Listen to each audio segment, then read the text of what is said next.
there are some conditions, but she said if he can bring peace to Ukraine, she's put some conditions in it which probably aren't going to be met, but she said if he can bring peace to Ukraine, if he can end the war, but without doing any kind of land swap, without conceding anything to Putin, then even she would nominate Trump for the Nobel Peace Prize. If President Trump were the architect of that, I'd nominate him for a Nobel Peace Prize. Feucht, a Christian musician who claims worship is under attack, who seems to find controversy everywhere he goes. Canada is divided over him right now. He's kind of a controversial singer. Yet he claims he's on the brink of the next big revival. And it's all just an attack from the woke left and the cynical. Quite an unusual thing for Scotland. For years we've been told in Scotland that left of centre, the refugees are welcome here. Well, today Feucht had said enough is enough, and pretty much hundreds upon hundreds of people, they had to close the road eventually because the pavements wouldn't hold them. People are here protesting this hotel just at the other side. This is the Cladden Hotel in Feucht. For a few years now they've had hundreds of refugees staying here over the years.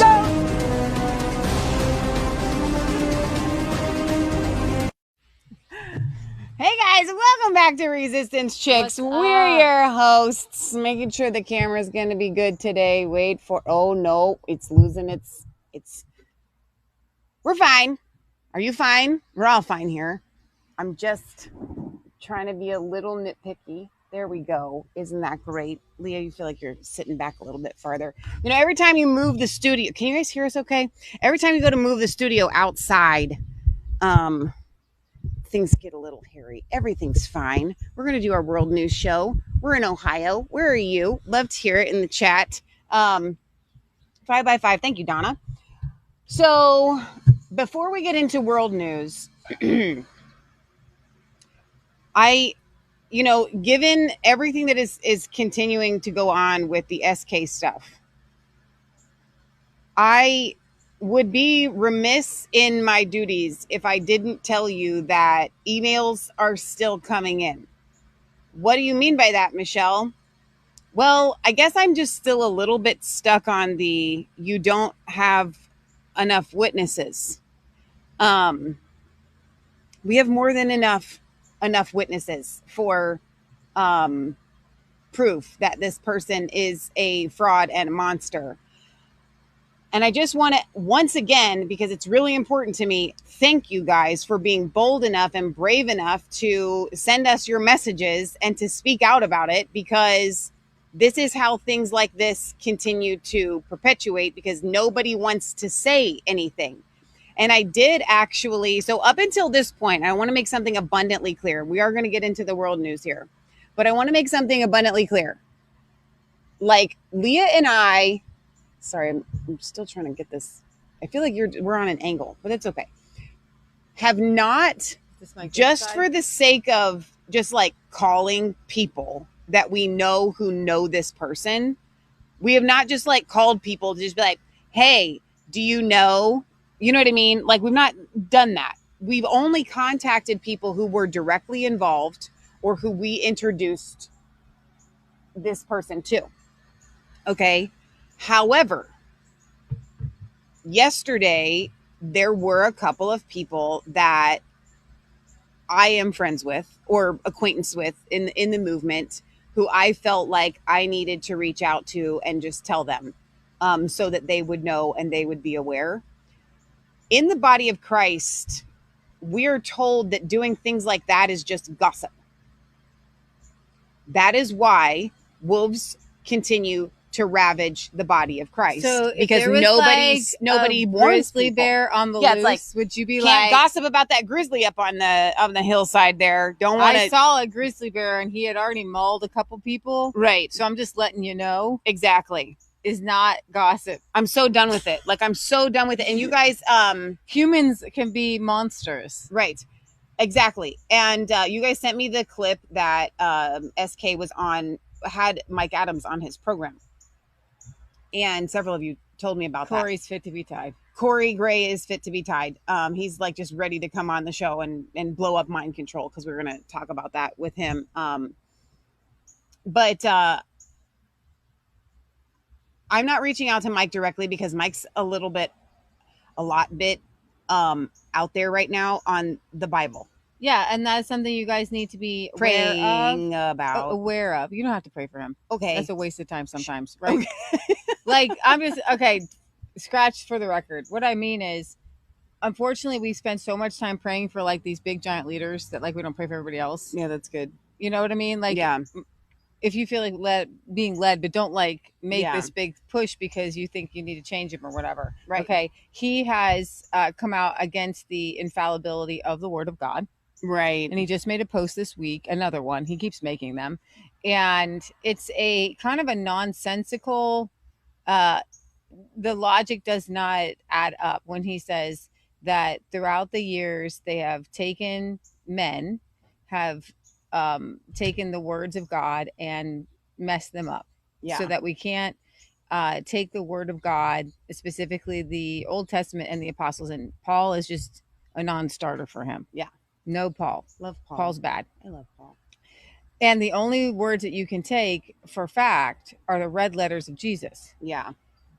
The problem with that logic is that the same guys that compiled the rest of the letters are the same guys that wrote the red letters. Right. So if Mark wrote red letters, then the rest of what he wrote had to be true. Right. Same thing. So with that, and then he wants the book of Thomas included and the book of Enoch's included and a lot of other things. So he's not an Orthodox Christian at the moment and pretty hostile to the Word of God. So it's very hard to discuss. So my point is, I did not reach out to him. Yeah. I could. I didn't. I'm not going to. Just because of that. Sometimes you got to just let people do people. But I just want to make it abundantly clear that there's a difference between gossip and warning the body of Christ of a wolf in sheep's clothing. That is an actual like. Oh, got to come back to Rumble. Okay. Let's see if Rumble comes back. It is hot out. I do have a fan and a cooling thing on the laptop. I do have a Daniel says Mark is too smart for his own good. His too high IQ getting in his way. It could be. All right, let's see if this is still live. I think we're still live on Facebook. So refresh. I'm gonna put that in there. All right. So anyway, I just wanted to kind of address the, not really elephant in the room, but this is continuing, and I feel like spiritually speaking, I am not letting go until it's over. Because the attacks he has continue. Fully confessed. Yeah, until he has fully confessed. Quieted, yeah. And doesn't have a voice to hurt. Now, that doesn't mean like that we're just going to keep hammering with videos. I just mean on my end, you guys need to know that spiritually, we are still actively working just in prayer and spiritual warfare. It takes years to get healed from this kind of stuff, guys. Yeah. This kind of spiritual abuse, it's not over in a Speaking day. of spiritual abuse, again, and I know we're going to get to the world news, but please indulge me for 1 second here. I got a message from somebody who had donated 4 bricks, which was $1,000. And she has actually asked for a refund for her bricks. And I'm very proud of her for doing that. She and her husband. But she just kind of confessed that, this has really been hard because she's been with him for so long. And she's like, I'm just in 2021. Yeah. And she's like, I'm just depressed. Mm-hmm. So guys, like, this is such a real thing. Mm-hmm. That's why I'm so like viscerally upset about it. Mm-hmm. You can't just hurt people like this. You can't just bring people in and be a complete fraud and tell all of these stories and draw them in. And then like it should be illegal. There are several things that he did that were illegal that he has done. But like that, it's so wrong. And so I want you guys to give yourself some grace. And I love that I think somebody else, or maybe the same person had said, no, it was somebody else who said that they're just taking this time to Rumble again. Wow. Rumble is having some issues today. They're just really, it is spiritual attack. I'm talking about this stuff and it's under spiritual attack. That they're just really valuing the time that they have to spend with the Lord. And that's probably the best use of your time that you can be doing now that you have all these extra hours. But you are going to go through a withdrawal, and we're going to, we've invited Amanda Grace to come on the show. If we can get schedules together, that will happen at some point. But if she doesn't come on this Tuesday's Healing for the Fractured Soul, will be essentially how to heal when you've come out from a cult. Really? Because actually, You said that to me yesterday. I said we need to do a show on it. I didn't say it would be Okay. this Tuesday because I Okay. was thinking we have not. You want to done do the thing. Ezekiel thing? Well, it'll be something. Okay. We haven't decided yet. Point is, we have to do that show. We need to do that show. Plus, we do need. We will be doing a show how to get. maybe come out of a in cult. that show is the one where we will talk about. Somebody had also sent me a message like, "Hey, you guys talk about cutting soul ties, and that's all great for you to say it, but What how do do you you mean? do that?" So we're going to get into that too, because if you've been tuning into this person for all of this time, you too need to cut the soul ties, right? And you need to be able to sever all of it. And I'm going to be honest. Don't mind being honest and vulnerable. A couple of things even came up yesterday for me in my mind that I was like, oh, I got to heal from that. I got to work through that, now. And it's okay. It's just part of the process. You can't just say, oh, I'm over it. Anybody that says that, like, that's just not how this works, right? It is a process that you are going through right now, and you're going to continue to go through. So that actually rolls into another person that we are going to be discussing today, and that is going to be Sean Feucht. So if you guys don't know who he is, you've seen him if you're mega at all. He's the curly-haired worship guy, right? The long-haired, curly-haired worship guy who supposedly, was super anti-lockdown. He did, worship on the streets in California and then Sacramento and then Washington, D.C., and then he took it everywhere. Around the world even, and then the past couple weeks, this week even, he's been really struggling to get worship off the ground in Canada. Now, there are conflicting reports on whether he is being politically denied, okay, because some of his stances, and this is where it gets really tricky, because Sean Feucht says all the right things. Yeah. Anti-LGBT, anti-mask, anti-vaccine, but you know what? There's a thing called a grift. And what a grift is like riding a wave. You're not the wave. And so he doesn't have within himself, I believe, after today, I think you will be convinced as well, the moral fortitude to go up against these people, but the con artistry that he was raised under. And so if you guys didn't see our show on Friday, we talked a little bit about Rick Joyner and Mike Bickle and how they are really good at telling stories and drawing people in. Well, Sean Feucht was raised and listening. He said he would play Morning Star, which is Rick Joyner's sermons, on repeat. You'll also see that Paul Kane, who he's this really ugly, scary looking, and I say this just you got to picture this gray haired guy, and he's really scary looking. Like, seriously, he looks like a character out of a scary movie.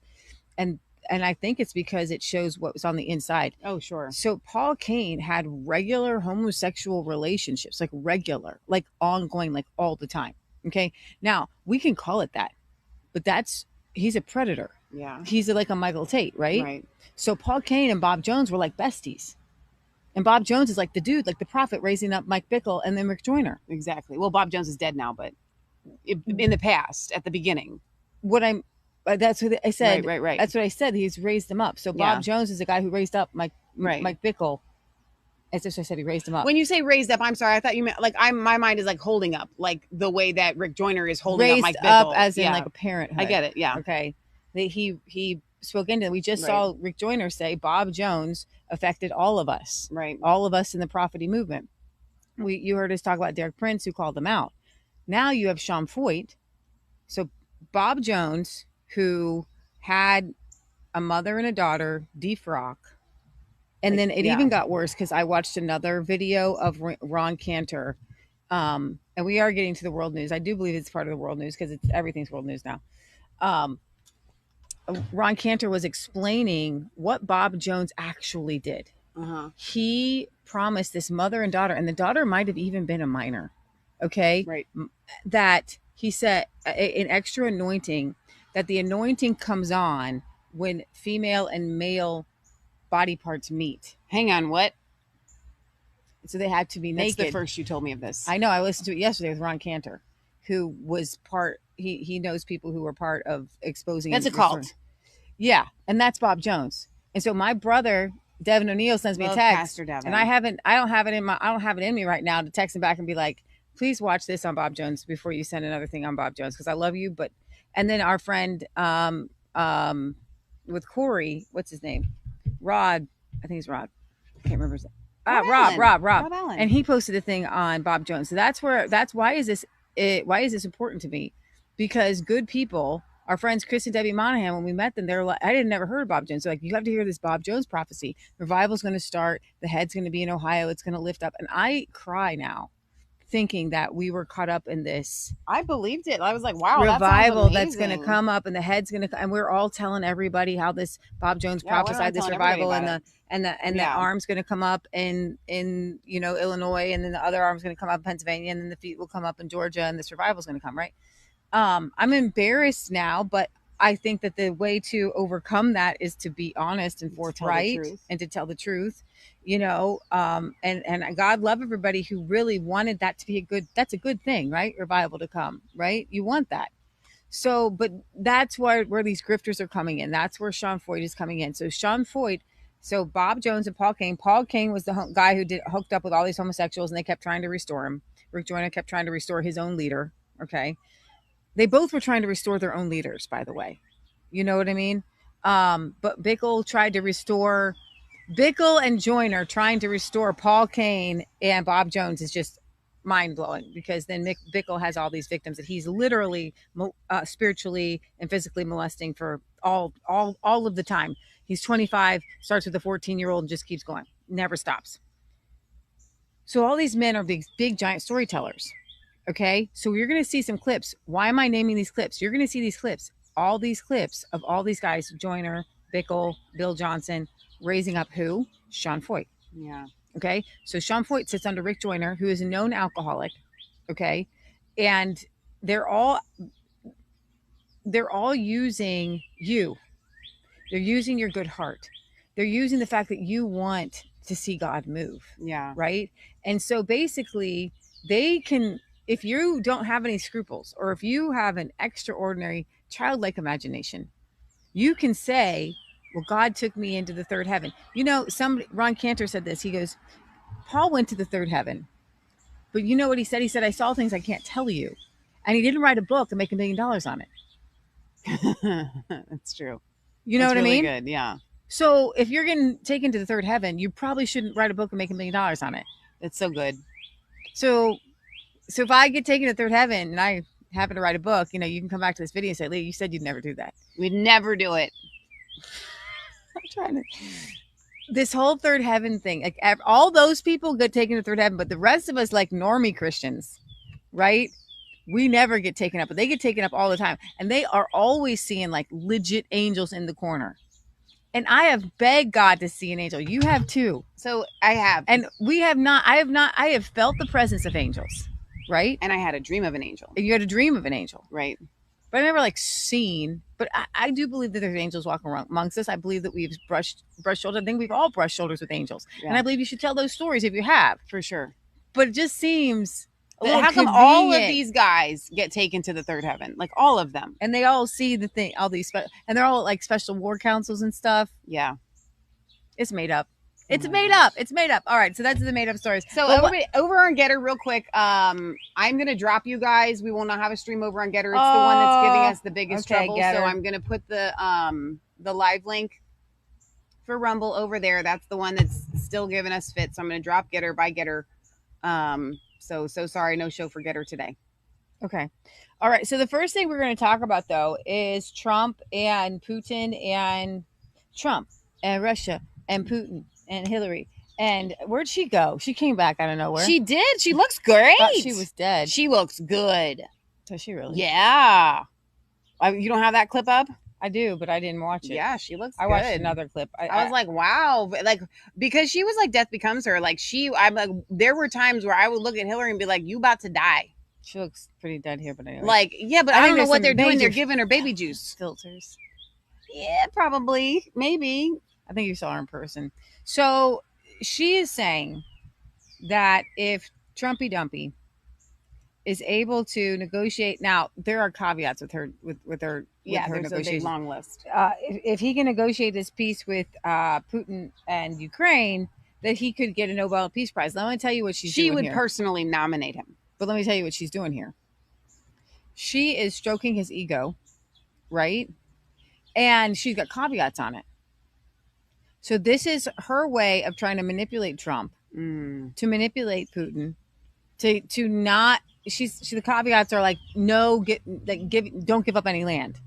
Don't do this. Don't do this. Don't do this. Don't do this. Then, and Trump will hear it and be like, ooh, you know what I mean? Like that. Think so? I do. Well, Trump has a weakness.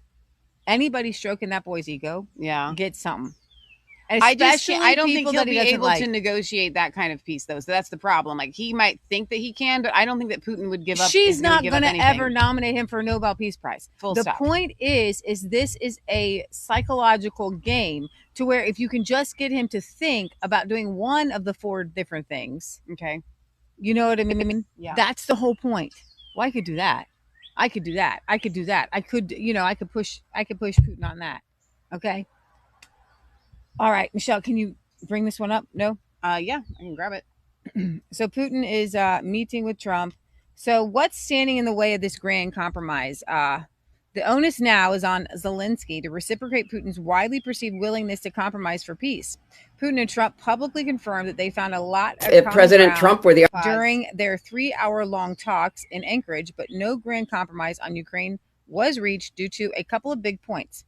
One is probably the most significant that remains the unresolved, according to Trump, Putin's reaffirmation of the need to eliminate the primary causes of the conflict, and Trump mentioning how Zelensky will, quote, have to agree with what the U.S. achieved so far, strongly hints at what these could be. So as a reminder, Russia's official goals in the conflict were to demilitarize Ukraine and somehow to denazify it. I feel like that's just kind of like a pie in the sky or whatever.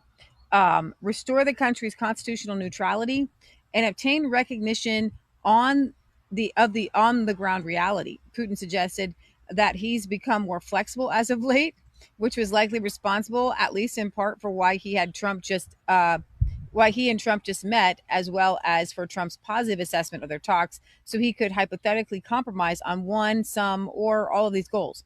This places the onus on Zelensky to reciprocate. In the order that Putin's goals were mentioned, Trump therefore likely expects Zelensky to either agree to curtail the size of his armed forces after the conflict ends. I don't see Zelensky have a problem with that, making his military smaller. Get the Rada to criminalize the glorification of the World War II era Ukrainian Nazi collaborators and or rescind anti-Russian legislation, because they had legislation in their country. You couldn't even speak Russian. Mm-hmm. That's pretty, freedom of speech goes a long way when you can't say a language, speak a language, right? Where are all those people who are getting mad at Americans? If President Trump were the architect of that, I'd nominate him for a Nobel Peace Prize. We are on the precipice of a meeting between President Trump and President Putin in Alaska. Drawing on your experience as Secretary of State, if you were en route to Alaska, what would you be looking to get? What does an acceptable deal look like? He is not meeting with a friend. He is meeting with an adversary, and an adversary who wants to see the destruction of the United States and the Western Alliance. But if he could bring about the end to this terrible war, where Putin is the aggressor, invading a neighbor country, trying to change the borders, if he could end it without putting Ukraine in a position where it had to concede its territory to the aggressor, had to, in a way, validate Putin's vision of greater Russia, but instead could really stand up to Putin to make it clear there must be a ceasefire, there will be no exchange of territory, and that over a period of time, Putin should be actually withdrawing from the territory he seized in order to demonstrate good faith efforts, let us say, not to threaten European security. If President Trump were the architect of that, I'd nominate him for a Nobel Peace Prize. So you guys heard there all of the caveats. Okay, I do not see at all that Trump is going to be able to get Putin to agree to start withdrawing from the Donbass area or something like that. I just don't see that happening at all. You know what I mean? So when she says, "Oh, I would even nominate him for a Nobel Peace Prize," that's just such a joke. It's not even real. Okay. But I do think this. Hillary has become so irrelevant lately. Like, nobody cares about her at all. The fact that she's even doing these podcasts is laughable and, hilarious. That I think that for her to say something like this is a stunt, so that, not Leah's saying, so that she can kind of get a message across to Trump. Yeah, maybe, but I think she just wants to go viral. I think that she just wants everybody to talk about her again, and to say her name. Say her name. Oh yeah, kind of like with the Black Floyd. Lives Matter. Yeah. I think she just wants to be talked about again. I think she wants to be in the news. I think she wants her voice to have some sort of significance in this hour, in this discussion. Like, you know what I mean? Yeah, I've got this clip here, this Sure. GB News clip, if you wouldn't mind bringing it up. I think it's a little bit more than that. I think it's more, I think she everybody kind of gets sees the Ukraine as her baby.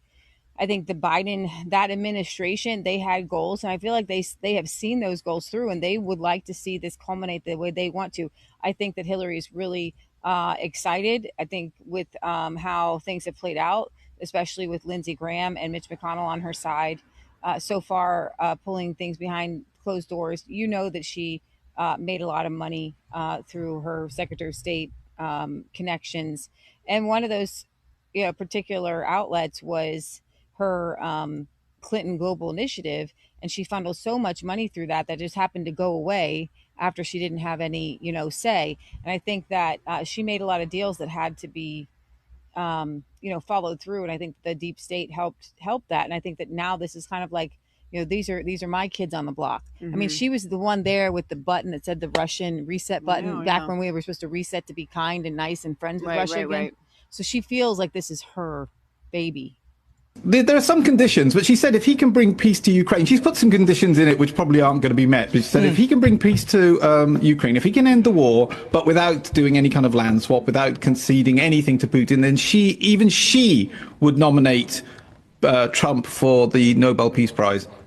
7 other countries already have. You've got countries like, Pakistan, Cambodia, Azerbaijan, etc. They've all nominated him. But even Hillary Clinton herself has said that if he can bring peace, if he can end this war, but like I said, she's put a little loophole in there. If he can do that without any concession to Putin land-wise, then she would nominate Trump for the Nobel Peace. It's not going to happen. If you go to the next, go bring the next one up. Yeah, I think that's the big thing right now. That's why Washington, D.C. is getting some visitors that they didn't invite. They did not invite all of Europe to come over, but they're coming. They've invited themselves to be the backers with Zelensky to try to make sure that the land swaps don't happen.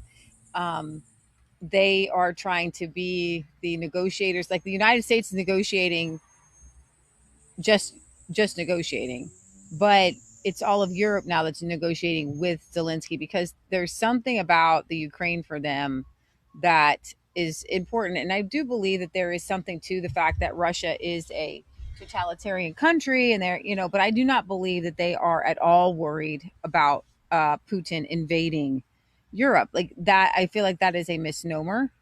I think that Putin is definitely a man who controls the narrative, and that Russia is not necessarily a very free country to live in. But neither is Europe right now.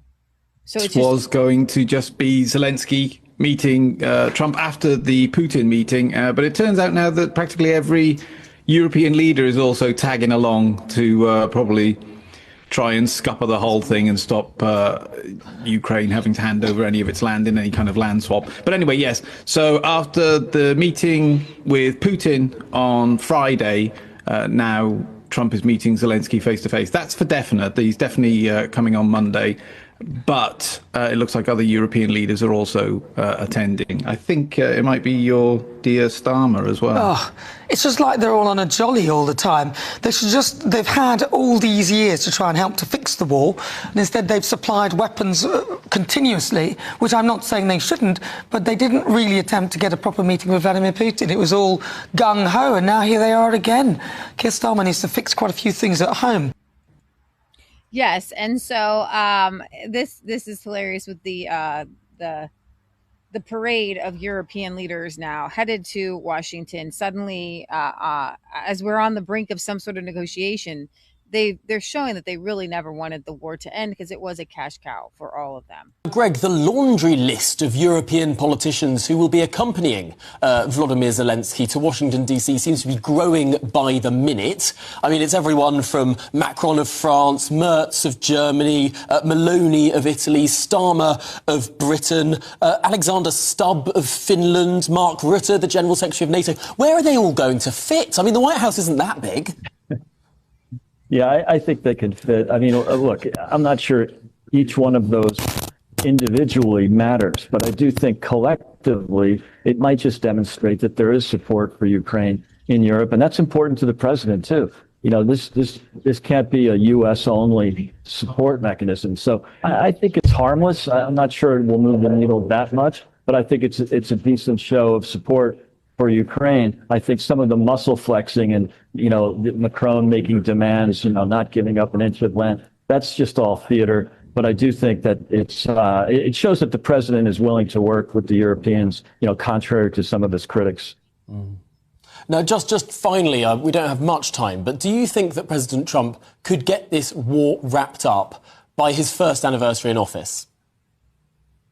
Oh, absolutely he could. You know, and timing is difficult. I mean, I think he was exaggerating, of course, when he said he would end it in the first 24 hours. But remember, this is not his war. It's to his great benefit to end the war. It's to everyone's benefit to end the war. But it's not his. I think he's going, you know, he's making a great effort at ending this conflict that didn't start on his watch, probably wouldn't have started on his watch. So, and even Putin acknowledged that. So, you know, he's not responsible for this, but on the other hand, he is the leader of the free world. And I think he's got a great shot at getting this done. And my guess, Tom, is he wouldn't be doing these meetings on Friday, on Monday, and ultimately the trilateral meeting with Zelensky and Putin. I don't think he'd be doing that if the back channels and the Secretary of State, for example, you know, hadn't made progress on some sort of arrangement. He's surely not going to announce what they talked about Friday because he hasn't talked to Zelensky yet. So we'll get there, though. So I get that this is all such a big deal. Like I do. Okay. The war in Ukraine is terrible, and we've been funneling so much money and all of these things, and it needs to stop. But I guess I'm just sitting here and I can't help but think about, like, you guys are worried about how you're going to put food on the table. You you know, you all have your own stressors and your own, like, issues in life and concerns. And the fact that this is the thing that has become, that's really good, the be all and end all, like every Keir Starmer is going to come and everybody's making such a huge deal about this thing, where it's like, I don't know, it just feels disingenuous to me. I feel like it feels like a show. It feels like a distraction from, like, the very real issues that are hitting people, not just in the United States, but around the world. You know, we started watching this very old British show. We've watched a couple of episodes of it while we were eating dinner, about restoring, like, old churches and whatnot. It's from, like, you know, 15 years ago. But I guess I'm thinking to myself, how do people even afford to live in the UK? Because they take all of your money. Yeah. Like, it's like you are a slave. You go to work and they let you keep maybe 45% of your money. Yeah. You know, like, how does anybody even survive? And I'm just sitting here going, like, dude, like, the banks are about to collapse. Everything is about to implode. Society is literally on the brink of collapse. And you're making the war in Ukraine the largest thing that we could be talking about right now. Something is not right. And you even said that in your description, actually. You were like, has hell frozen over because Hillary Clinton is now supporting Donald Trump? Yeah. Or is there something else afoot? You literally wrote that in the description. And I guess I'm sitting here and I'm going, I think something else is afoot. Hillary Clinton is the arch nemesis, supposedly, of Donald Trump. And, you know, she's coming out and saying, if he can do all this, I think that there's a there. I think that there is something significant in what she is saying that goes along with what Leah and I have been talking about right here on Resistance Chicks, maybe the only conservative podcast out there that is saying this with, I think, some semblance of sanity. Yeah. I don't like it. The fact that all of these big shot people are now saying friendly things about Donald Trump. Yeah. It is not okay. Yeah. I think that he's one of them, and they know it, and they are now, it's like the memo has been put out. You know how when the news stations do all of these, like, they all start to sound the same, and you know the talking points have been put out. I feel like there's a memo that has gone out to all of the elite that says it's okay to like Trump now again. It's okay to be his friend again. It's okay to revive that friendship, because the Clintons and Trump were friends before. He was literally Hitler. You would never nominate literal Hitler for a Nobel Peace Prize. Exactly, because if he's guilty of all the things that you have been telling us for years that he is guilty of, you can't ever say, oh, well, if he did this, then I would nominate him for a Nobel Peace Prize. You're such a joke. All right, so we're going to go back to the UK. The illegal channel crossings of migrants have reached 50,000 in just 402 days under. No other Prime Minister in British history has done. He's seen 50,000 migrants cross the Channel illegally in record time. In just 402 days, to be precise.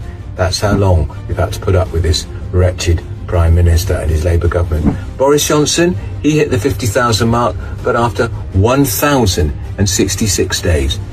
Even Rishi Sunak, who's no fan of his administration, managed the 50,000 mark after more than 600 days. But this Prime Minister, 402. What a record. He should be absolutely ashamed of himself, because we don't know where these men are from. Let's be honest, most of them are young men in their 30s, economic migrants. We don't know where they're from, we don't know who they are, we don't know if they're a threat to our women, to our children, we don't know if they're a national security threat. That's the whole point. We haven't got a clue. It can't go on like this for much longer. What happened to that great big plan they announced last week? 1 in, 1 out. It was a lie. That's what it was. It's not 1 in, 1 out. It's 1 out, thousands in. Yeah. 1 out, thousands in. And that's where you're at. And this particular, the past couple weeks, the Brits have really taken to their streets. They've been pushed over the edge. Truly been pushed over the edge. Yeah.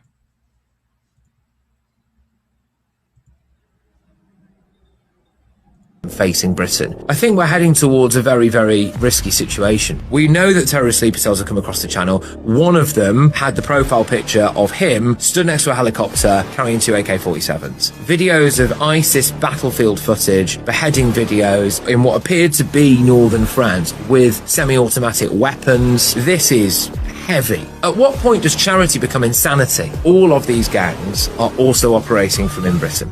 I mean, what kind of bullshit is that? We've created basically an illegal tourism industry. Tom Robinson loves his country. Does Keir Starmer love the country and do Labour? That is a big job, being Prime Minister of the United Kingdom. I would say you as the centre forward of GB News. I'm big in the foot fetish community, apparently. Fuck off! Sorry, I didn't I am amazed I've never sworn on air, because actually I do swear a lot. I can curb it around children. I can't. I'm happy to interview anyone. So, like, I'd interview Kim Jong-un. Would you interview Bonnie Blue? I don't like continuing. That there. So it's an existential threat to Britain and to Brits. Well, I would not have guessed that clip was going to have that F word in there. I had no idea. That was not your fault. Yeah. So you mean play this next one? Well, Brit Plaza sent me kind of a compilation of clips from the. So I want to get this Instagram? right. No, not the next instant. I want you to actually play this girl. This one right here. So she's going to explain the RNLI, which is the Royal National Lifeboat Institution. Now, they save lives. Okay. And I have some really cool clips of them rescuing animals and people. But they're the ones rescuing, quote unquote, the migrants. Okay. So do they need them? And they're supposedly a charity, and they're now is the largest of the lifeboat services operating around the coast of the United Kingdom. They've been saving lives at sea since 1824. The problem is they've almost become a people trafficking deal. So I want to give you the idea of what they're supposed to be, but first I want to play this British girl's take on it first. The UK has gotten that bad. People are now stopping the support for the RNLI, which is the Royal National Lifeboat Institution.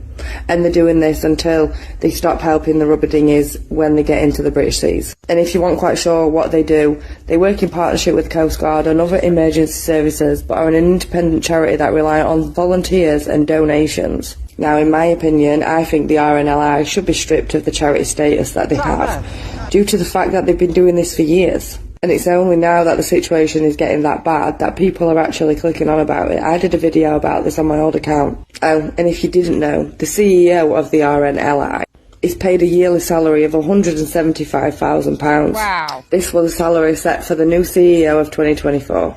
I just find it disgraceful that we're being sold out by our own. Do they not understand that this is going to affect them in the long term as well?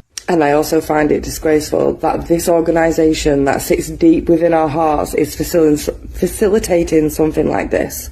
Like, what is the UK anymore?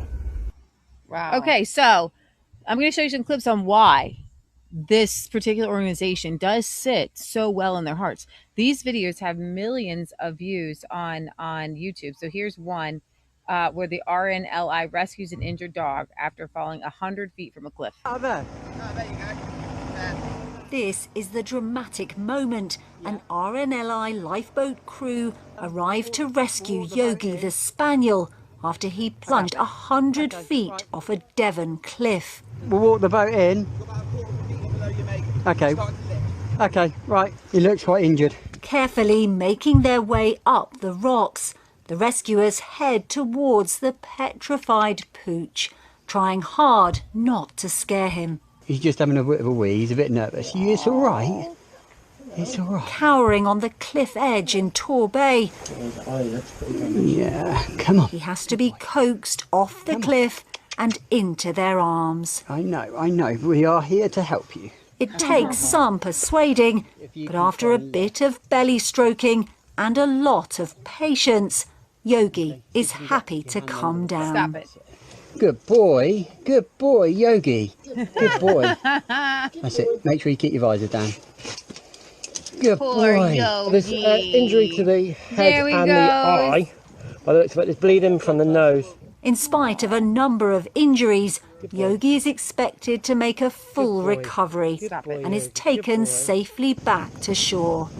He's slowly getting used to me. Stop the shaking now. He's slowly getting used to me. Good boy. This is your mummy here. A lucky escape for this happy hound. Oh, I'm so sorry. Now reunited with his very grateful owner. Layla Hayes, 5 News. There that's tugging at your heartstring. Yeah. Now cows, they save cows at sea. Oh my gosh. Because when you're surrounded by water everywhere, even the cows Those are can dairy sometimes cows. end up in sea. The sea. No. There's no volume for this one, though. That's okay. You're just going to watch it. Stop it. Podcast listeners, you are missing it. So they're swimming these cows, like, through the ocean. Cows, how did you get there? That's a good question. How did you get there? Okay, so let me just draw you a map of Great Britain. Okay? That was real. That was so technical. Right. And then let me just show you what's on the outside of that. Water.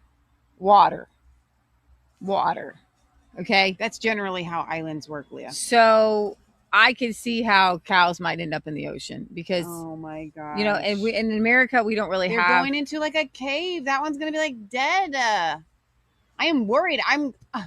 Get it out. Get out. Its head is not above water. Its head is not above water. Hello. Not okay. Oh, its head is above water. Okay.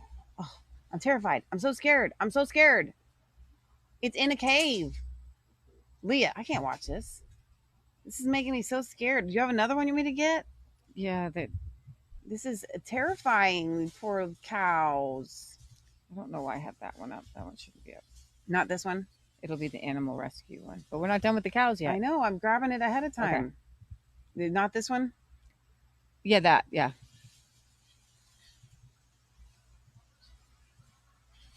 Oh my gosh. You guys. Are you watching this? You got him. He got him. He got him. All right. Well done.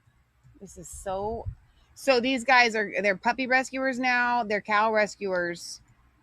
And now we've got this one. Again, does anybody else have volume? Do these have volume? These videos? Can you check and see if that has volume? Which one are you on? The square one. No, not that one. Financial mismanagement. Shoot. Asking employees to lie.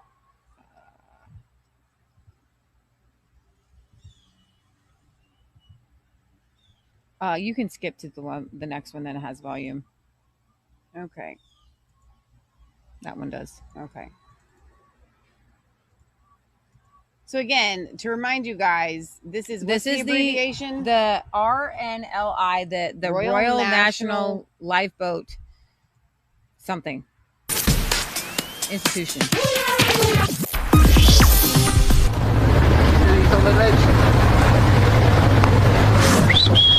When the owner of Bo the dog saw him take a tumble over a 100-foot cliff, they probably assumed he was dead. But fortunately for them both, the tide was high when he dropped off Old Harry Rocks near Swanage, and he landed in the sea. Even more amazingly, the Swanage Royal National Lifeboat Institute were able to get a boat out and rescue the dog, which was recovered uninjured and reunited with his owners on the nearby beach. Hello, fella. Hello there. Good boy, good boy, good boy. South Beach, Bankstown's car park. Huh? Bankstown's car park, South Beach. Yeah. Someone's lucky the tide was in. Yeah. Got a horse. But this sort of thing happens more often than you might think. This horse fell 50 feet down cliffs in Pembrokeshire. Oh my He was clearly frightened, but eventually the two RNLI lifeboats from Cardigan managed to calm it down and get it safely back to shore. You're ahead. Okay, we're still on the horse. Come on, girl. And then this one, which is probably the weirdest rescue the RNLI in North Wales have ever got involved in. This cow, named Daisy, Natch, fell into the sea from a cliff, and the local RNLI lifeboat was sent out to get her. Come on, girl. Whoa, Daisy. Whoa. They fitted her with a bridle, tugged her to the nearest bay, and got her safely back to land. And after all that, it turned out that Daisy was the pet of a girl who was 8 years old at the time. Bless. Oh, man, no. Okay, girl. Okay, let go of it, please. I'd be pretty stumped if I saw a cow in the sea. Okay, so we can... but are these animal human Heroes. savers actually people traffickers?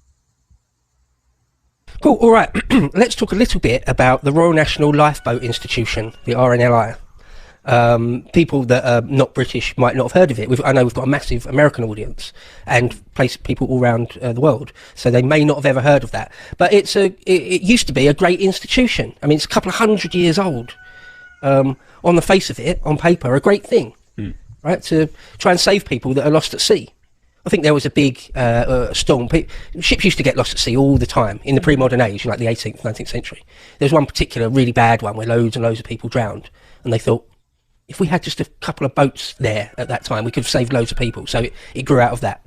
And until fairly recently, until we started being invaded by small boats across the channel, I had no problem. No one had any problem with them. So it would be a great thing.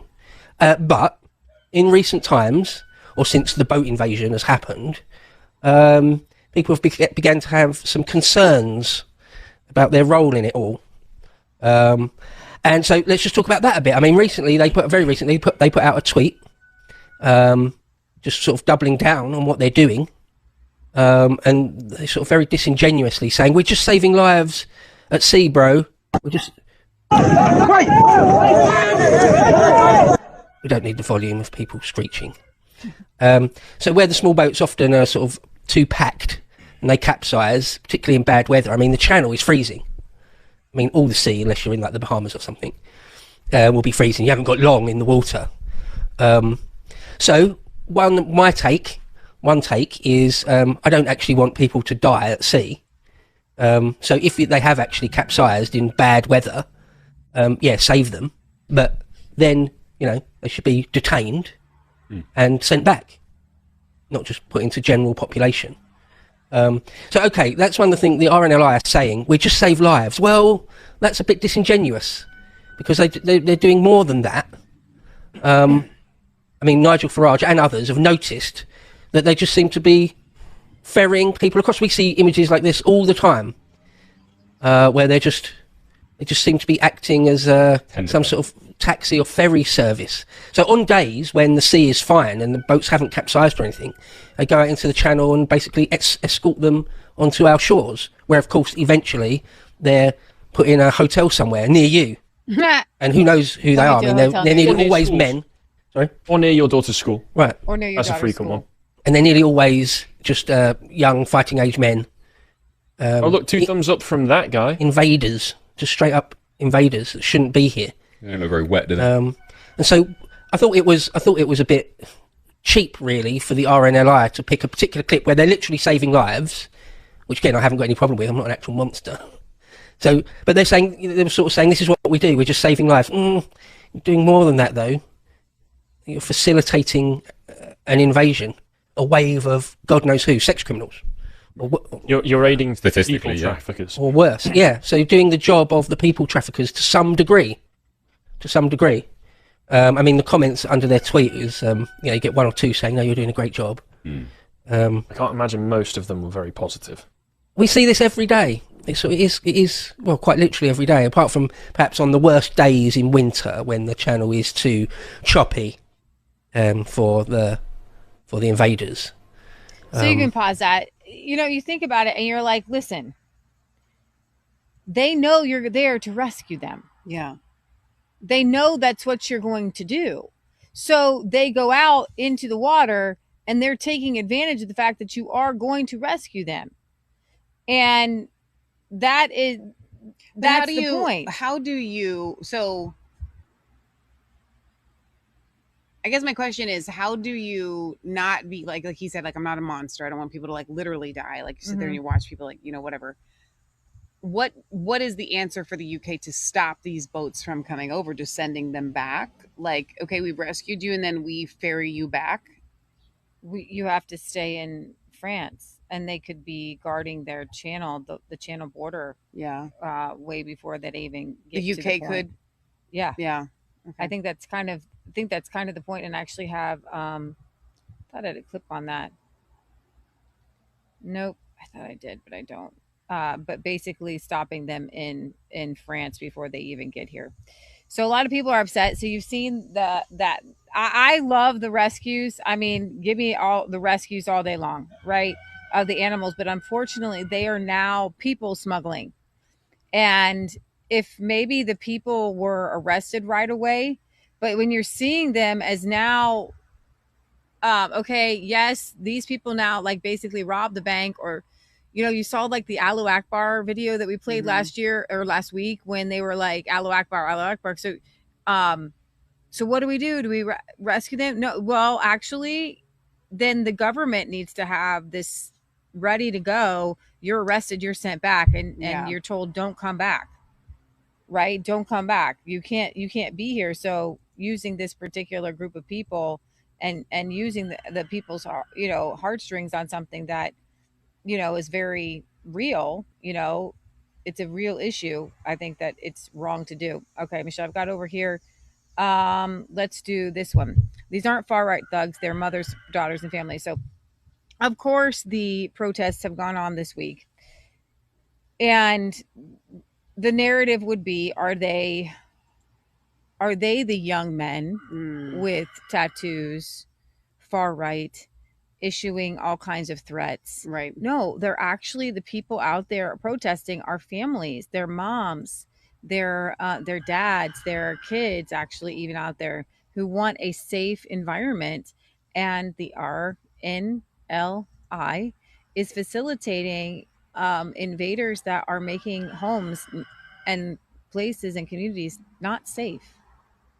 That you're right to suggest that actually what we're going to be seeing is this continuing. I think there's an important new dimension to the protests in the Canary Wharf today, in fact, which is that there's this group calling themselves the Pink Ladies, which is, of course, we've seen for quite a long time attempts to really often smear the people at these protests as far right or football lads or something like this. And there may have been some of that perhaps more last year after Southport. But what we are really seeing here, and increasingly in Epping as well and across the country, is that actually these are really just local people, mothers and daughters and families, who are in this case wearing pink today to protest this and to really highlight that issue of the threat that these often undocumented young men do pose to British women and girls. Why do you think that the government don't really appear to be taking any notice of these at all? Well, it's a good question, Nana. It's interesting, isn't it? Because, of course, last year we did see that really vicious and forceful denunciation of everything that was happening by the Prime Minister as far-right, as thuggery. And, of course, there was some violence, but there was a lot of heartfelt concern about this. And we're seeing that again this year. But I think it's becoming much harder to maintain that narrative. And what we're now seeing, really, is just that the government is trying to ignore it and pretend it's not happening. But I don't think, really, that's a viable strategy, Nana. And just to give you one of the slogans of those pink ladies today from Canary Wharf, it's simply, we ain't going nowhere until you start listening. And starting listening would mean closing that Britannia hotel, but it wouldn't mean just shunting these migrants off to somewhere else, like in HMOs or perhaps even into social housing that they would use taxpayers' money to bid against taxpayers to put migrants up in. But really, it's to deal with this problem at source, which is to stop the incentives for coming. And so there's various options there. But at the moment, the government doesn't seem to want to do that. And Stop so really the incentives? Yeah, you're going to be rescued at sea.